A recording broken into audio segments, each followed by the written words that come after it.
Welcome back to Sophie and Sebastian. We have had lots of stories about Sophie, so this time Sebastian gets a story all by himself. Well, unless he can get his brother Lucas to play with him. Enjoy.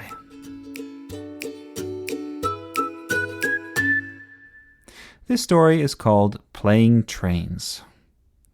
Every morning, Sebastian announced the arrival of a new day. The one moment he was deep asleep, and the next he was bright awake, and letting everyone know about it. Dad even stopped using his alarm clock. "Why set the alarm," he said, "when we have our very own rooster?" But Sebastian never cried, "Cock-a-doodle-doo!" As loud as he could, he shouted, "Mum and Dad, I need to pee!"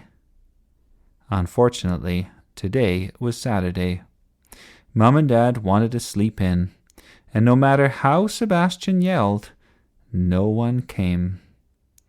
So instead, Sebastian tried to wake up Lucas. It is, as Mum often said, a wonderful thing when brothers share a room. "Lucas, wake up," Sebastian whispered. "Wake up, Lucas."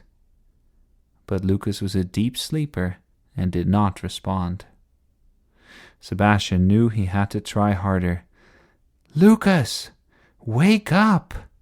Wake up, Lucas!" Finally a voice came from under Lucas's covers. It said, "Leave me alone." Then Sebastian knew that Lucas might want to play with him. "Do you want to play trains, Lucas?" Sebastian said. "Lucas, do you want to build me a train track?" "It's too early, Sebastian. I'm still sleeping." "You're not sleeping, Lucas. I can hear you talking." "Please, can you play trains? I give you a hug and you build a train track." Lucas could not resist the promise of a hug. He lifted Sebastian over the railing of his bed and set him down on the ground. Then they both snuck out of the room in pajamas and bare feet and into the living room. Lucas turned on some lights and opened the curtains a little. It was still dark outside, but the light from the street lamp revealed a fresh layer of snow that had fallen during the night. The snow was as fluffy as a pillow and as smooth as milk. Only a passing cat had made a few tracks in the night. "Let's have cereal first," said Lucas. So they got the box of Cheerios from the pantry, and bowls from the cupboard, milk from the fridge, and spoons from the cutlery drawer. With so many steps to take, Sebastian was glad that Lucas was there to help. While they were still slurping cereal, Sebastian asked, "Lucas, do trains go in the snow?" "Sure they do, but I'm not building you a train track outside." "Please, Lucas." Lucas thought about all the other ways to make snow. Marshmallows, cotton balls, spoonfuls of sour cream. None of them seemed quite right. "Okay then," he said, "but just a small one." "Yay!" said Sebastian, and put his arms in the air. Since he was still holding his spoon, drops of milk went flying. "Oops," he said, and made a funny face. There is something miraculous about fresh snow, snuggling up against the trees and curving over the roof. When it's dark and the moon is still out, it's even more magical. Lucas and Sebastian came out in their snow pants and coats, in toques and scarves and mitts. Lucas carried a bin full of tracks and trains. The world was perfectly peaceful when they set to work. First, Lucas showed Sebastian how to lie on your back and flatten the snow by moving your arms and legs. Then they laid out the track with straights and curves, with bridges and tunnels, trees and a town, and lines branching off in all directions. Lucas built the track and Sebastian the trains. Best of all was a little green engine named Percival that ran on a single battery and could pull 3 or 4 cars up the biggest hills and all the way around the track. Then Lucas scooped up more snow and made hills with deep, long tunnels in them. Sebastian liked to lay flat on his stomach so he could watch the train come out on the other side. "Lucas," said Sebastian, "can you tell a story?"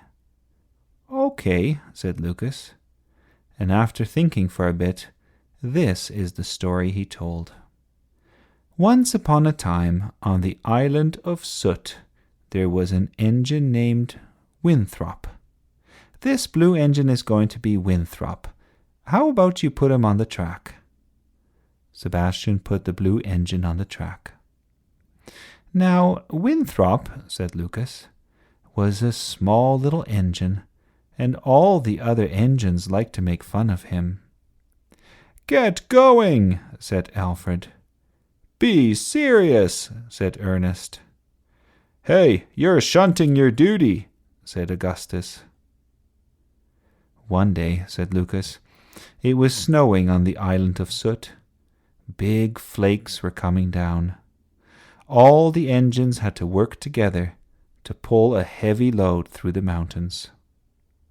So Sebastian and Lucas added more engines behind Winthrop. Alfred, Ernest, and Augustus had to help Winthrop pull 5 or 6 other cars. Slowly they moved down the track. Choo-choo! Choo-choo! Winthrop was at the very front. But as the engines got to the bottom of a big hill, Alfred, Ernest, and Augustus started to sing a song to make fun of Winthrop. It went like this. "There's more of us than are of you. We'll bug you till you're feeling blue. We're the really useful bunch. You are always out to lunch. We are chugging up the hill. You are mostly standing still. Why are you not in the shed, snoring in your bed?" "That is not a nice song," said Sebastian. But the mean engines kept on singing. "Winthrop, he's the lazy one. Slow and old, he weighs a ton. Ernest's brave and serious. Alfred, he's imperious. Augustus is a funny one.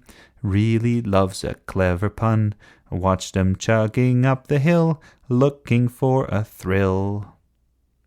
Ernest, Alfred, and Augustus sang their song over and over.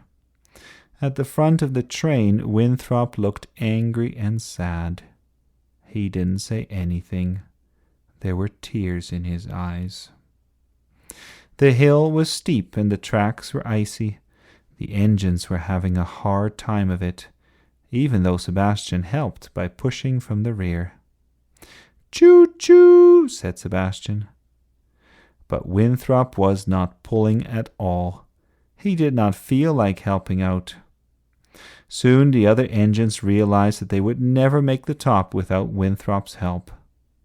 First they said angry things. "Full steam ahead," yelled Alfred. "Go dream in bed," cried Ernest. "We're a team and you're a sled," said Augustus. But Winthrop didn't care if they got to the top of the hill. The long train was quickly losing speed. The other engines tried a new strategy. "You're a baby," yelled Alfred. "You're a lady," cried Ernest. "You're driving me crazy, Miss Lazy," said Augustus. But all Winthrop said was, "I think I can't," and "I think I can't." Fortunately, Sebastian could. He gave all the trains one more push, and they just made it over the hill. "Woohoo!" shouted the engines. "Woohoo!" "Looks like we can manage," yelled Alfred. "Without any damage," cried Ernest. "No thanks to you, Mr. Baggage," added Augustus. All the engines, except for Winthrop, were very pleased with themselves. That is, until they realized that they were going down the hill a bit too fast. "Great snakes!" yelled Alfred. "Slam on the brakes!" cried Ernest. Jam on the snowflakes!" screamed Augustus. But Winthrop refused to listen. He simply didn't care. And he had noticed something the others had not. Percival's train was coming from the other direction. It was just leaving a tunnel, and its smoke was rising up in the morning air. The tracks crossed each other at the bottom of the hill, right by the town. Percival couldn't stop because he was battery-operated. Winthrop didn't want to stop. He closed his eyes. "Are they going to crash?" asked Sebastian. "Yes, they are," laughed Lucas. And so it was. Winthrop just made it past the crossing when Percival barreled into the other engines. There was a terrible scraping sound. Percival briefly got stuck, but pushed his way through. Winthrop came loose and slid right into town. He came to a stop in front of the station. Behind him, Alfred, Ernest, and Augustus all went off the track. "Ouch!" cried Alfred. "Ouch!" cried Ernest. And "Ouch!" cried Augustus. The end. "Is that the end?" said Sebastian. "That is the end of the story," said Lucas. "Can I get my hug now? I built you a train track and I told you a story." So Sebastian gave Lucas a hug. Then Lucas said, "Let's clean up and go inside before we get into trouble." And so they did. When they came inside, they took off their snow pants and coats, their toques and scarves and mitts. Then they went to wake up Mum and Dad. And Sebastian said, "Guess what we did?" And Lucas said, "Hush." But it was a story too good not to tell. Thank you for listening, and if you enjoyed the story, why not draw a picture and share it with us? We'd love to see what you can come up with. Bye for now.